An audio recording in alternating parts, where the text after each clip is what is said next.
एक समय की बात है। एक छोटे से तटीय गांव में लियो नाम का एक लड़का रहता था। लियो बहुत जिज्ञासु बच्चा था और अक्सर अपने घर के पास के रेतीले समुद्र तटों की खोजबीन किया करता था।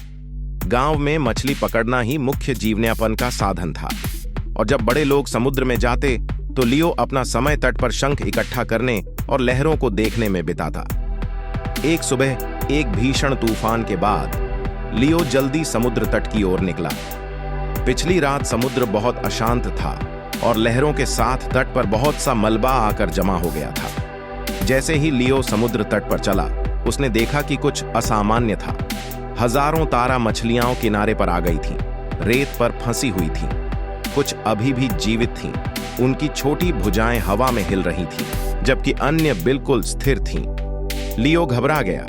उसे पता था कि यदि तारा मछलियां जल्द ही पानी में वापस नहीं गईं, तो वे सूरज की गर्मी में सूखकर मर जाएंगी। उसने इधर उधर देखा और समस्या की विशालता का एहसास किया।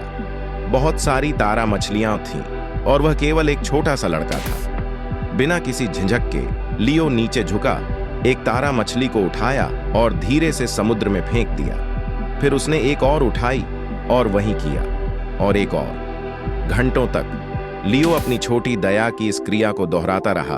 एक के बाद एक तारा मछली को समुद्र में फेंकता रहा। जैसे जैसे सूरज ऊंचा चढ़ा, गांव का एक बूढ़ा व्यक्ति जो लियो को दूर से देख रहा था, उसके पास आया। वह आदमी समझदार था और उसने अपना पूरा जीवन समुद्र के पास बिताया था। उसने देखा कि लियो ने एक और तारा मछली उठाई और उसे पानी में फेंक दिया। बूढ़ा आदमी दयालुता से मुस्कुराया, लेकिन थोड़ी अविश्वास के साथ उसने कहा, तुम क्या कर रहे हो लड़के? इस समुद्र तट को देखो, यहां हजारों तारा मछलियां फंसी हुई हैं। तुम उन्हें सभी को बचा नहीं सकते। तुम अकेले क्या फर्क डाल पाओगे? लियो एक पल के लिए रुका और बूढ़े आदमी की ओर देखा। फिर अपनी आंखों में दृढ़ संकल्प के साथ उसने एक और तारा मछली उठाई और धीरे से उसे लहरों में फेंक दिया। इससे इस एक के लिए फर्क पड़ा, उसने जवाब दिया। बूढ़ा आदमी चौंक गया। एक पल के लिए वह चुपचाप खड़ा रहा, लियो की कोशिशों को देखता रहा। फिर उसके भीतर कुछ बदल गया। उसने समझ लिया, लड़का हर तारा मछली को बचाने की कोशिश नहीं कर रहा था। वह जो कर सकता था वही कर रहा था, चाहे वह कुछ ही के लिए क्यों ना हो। लियो की इस क्रिया से प्रेरित होकर बूढ़ा आदमी भी झुका, एक तारा मछली उठाई और उसे वापस समुद्र में फेंक दिया। जल्द ही जो लोग लड़के के बारे में जानने के लिए तट पर इकट्ठे हुए थे, उन्होंने भी मदद करना शुरू कर दिया। एक एक करके गांव वाले मदद करने लगे। दिन के अंत तक बहुत सारी तारा मछलियां बचाई जा चुकी थीं।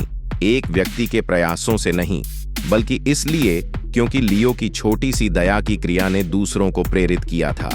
समुद्र तट अभी भी तारा मछलियों से भरा हुआ था, लेकिन कई वापस समुद्र में जा चुकी थीं, सूर्य की गर्मी से सुरक्षित। लड़का थका हुआ लेकिन संतुष्ट होकर घर चला गया, यह जानते हुए कि उसने कुछ सार्थक किया था, उसने फर्क डाला था।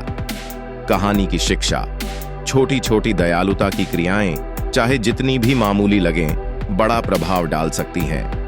एक व्यक्ति की क्रिया दूसरों को प्रेरित कर सकती है और साथ मिलकर सबसे बड़ी समस्याओं का भी सामना किया जा सकता है। हर प्रयास मायने रखता है।